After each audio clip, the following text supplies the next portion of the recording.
Hi there, so my name is Polina and I'll try to share with you some details on how this now next later template works.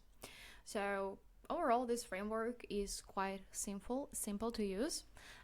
It's a product management framework which was designed to replace timeline classic one roadmaps where you just have a strict start date and end date, maybe a planned date, some kind of dependencies, and usually it just can force you to use deadlines, and there are not that many cases when that works. So now next later was invented, so you could just categorize each of your items into 3 baskets: now, next, and later. This is it. So we have 3 layers of what can be categorized. The first layer is what we call objectives. They live in the objective database. If we go here, there they are. So it's a clear measurable goal that you are trying to achieve. And in this table, you can make some changes. For example, you can edit states. You can add some more fields like, I don't know, assignments, the person who is responsible for a particular objective or something else. And this screen will be accessible for admins only, for creators only. So your teammates will mostly use focus board. So this focus board shows us objective database, the one that we were just before, and the columns here are time frame, because it's not a state, just because the objective can be both in planned and now states, or it can be in focus and next at the same time. This is why these are 2 separate fields, state and time frame. And here we can see them grouped by the time frame, but if you want, you can also add additional grouping by states. Maybe it will look better once you have a bit more data, so for now we will keep it simple, just like this. Okay, so you prioritize your objectives, what you're going to focus on right now. And the next thing you have to do is you have to decompose your objective into features. So of course you have to put some details about what this objective is about, why it is important. So it will live here in description, and then you can decompose it into features. So to improve onboarding experience, we can add various login options, and we can add a new feature here. Let's say add onboarding gamification. So it doesn't mean that we will definitely do this. This is just here, and it goes by default to the icebox. And as you see, our features also have those time frames which you can define. And even if you added the feature from here, I mean from the objective, you still have the overview. So you still have this common board, which is called feature prioritization. This one has features inside which are grouped by the time frame, and as well they can be grouped by objective or by the state or by whatever you will add later. And as we even added this new feature from the from the objective level, it appeared here as well. Everything will appear also in the global overview. So here we will be able to see everything, objectives, features, and tasks. Let's pause right now on the feature level. So this is just, an decomposition overview. What do we have right now in our planning? And this is not a must, but this is probably just an opportunity. Sometimes people still like to see everything on a time frame, although it is a bit contradictory to this framework, but you can combine it if you want. So for example, feature can be in now time frame, and you can also plan it on the timeline by setting particular dates. And the feature that we just added together with you, like add onboarding gamification, it is now in the backlog because we haven't set dates for it yet. So you can just drag and drop once you're ready. If you do not want to use the timeline, like kudos, you can just delete this timeline from here, and you can delete the planned dates field from the feature level. So yeah, now we open the feature, pretty random one, I would say, at various login options. Feature will also have a set of a document inside, which is like a specification, a PRD, what this feature is doing.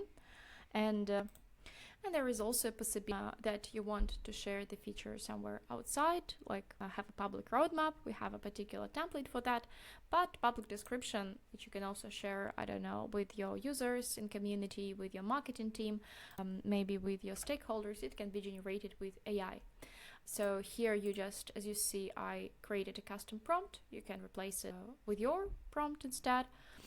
You can rename this button, or you can just delete it if this use case is not for you. Please don't be afraid to delete everything you will not use. You can always bring it back, restoring, or by adding it again from scratch.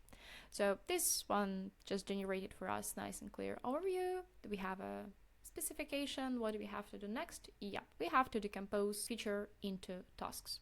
So we already have some of them. I don't know. Let's create another one, add them to the website, something like this. And by default, our task has an open state, but it doesn't have a type like front end or back end. So you can just put it here manually. You can also get rid of the task types. You can add new ones like design task or something like this. And although you added the task here, you'll be able to see it here on the board. So all tasks by state, all tasks appear here. So here is our task that we just added, add them to the website. So as you see, this is like an option where we can see the tasks grouped by state and then also grouped by the task time frame. You can remove it and keep it like this, or you can add it and just can drag and drop to reprioritize all the tasks that you have in your backlog. So this one probably will not be the easiest one to use on a daily basis. This one still is for the overview, all the tasks we have across all the features, by the time frame, etc. For the daily basis, we have another board which is called Now Workboard. So here we just see two filters set, feature timeline is now and task frame is now. So why do we have two kind of filters here? Because if I open a task, for example, synchronize user information, I see that this feature, add native SSO integration, it's in the next time frame. And if I'm here, I see that this feature time frame also is next. However, task time frame is now, and it's even in progress. So there is something inconsistent here, and I have to go and check why so.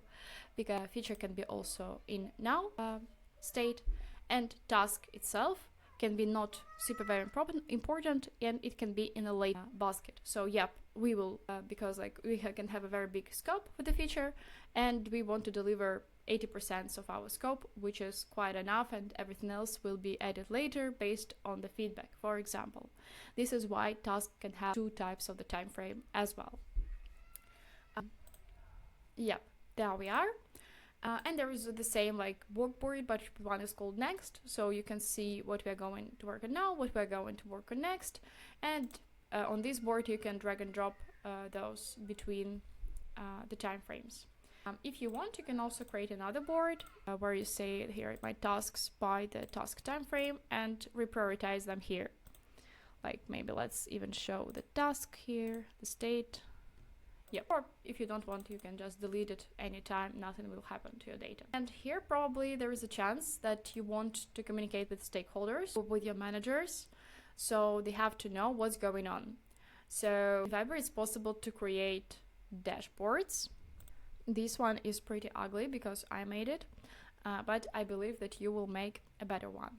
So dashboards here is an ability to embed existing views into the document. So you can do this by simply adding this kind of shortcut and just choosing which kind of board do you want to add. You can also add a multi-column layout. What do I mean? Like this, let's say I want to have 2 columns. This one will be next workboard. This one will be now workboard. Nah, it still doesn't look good, but again, I believe you will make a better one than I am, because you have, you know, some real work to do. Yep, as you see, there is not only reports and timelines and boards, there are also some whiteboards which can be done. So there we are in our whiteboard. You can create custom ones. It's like Miro, but a bit more limited, but still very powerful and more buggy, I would say. So when working with a whiteboard, you can add existing data like this. Ding. Okay, we have quite a lot of things here. Or you can create something from scratch. So that will be new feature, and there is like a convert to entity button. Boop. And I have a real feature which will be shown on my all other views. So if you want to brainstorm something on your whiteboard, you're very welcome to do that. Oh yeah, we have a lot of tasks here.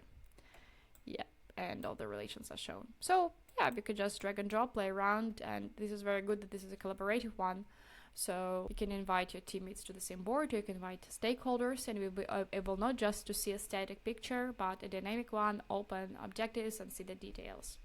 And of course, you can also create different reports. Reports look better when there is more data inside, but a very dynamic one. Dynamic ones, you choose what do you want to analyze. For example, here we decided to analyze tasks, and I want to see how many tasks do I have by state. So I see that in open I have, and yep, they're also colored by the timeline. So we have 2 tasks in now time frame which are open, 2 tasks in open state but for the next time frame, and 1 task now in progress. You can just drag and drop fields like this and make it look better maybe. So all the fields which are possible to visualize, they're here in the left menu, and you can drag and drop them just like the way you prefer. There are different chart types, and after the creation you can export those charts to CSV, JSON or PNG, or you can also publicly share them or even embed to your website. So if you want to share some stats with your stakeholders, you can just click the share button, give them the link.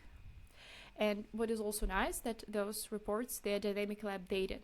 So that means once you share the link with your stakeholder or with your manager, and then something changes in Fiber itself, your manager will see the changes on the report directly, so they don't have to log into the system, check all the details. No, the overview is always on a plate. So yeah, this is probably it. Give us likes, please tell us in the comments which templates are you missing so we could deliver it. And if you have any questions, let me move my face a little bit here. So there is help and support buttons. I definitely recommend to use you both options. AI support is our wonderful AI trained user guide, which is trained on our guides written manually.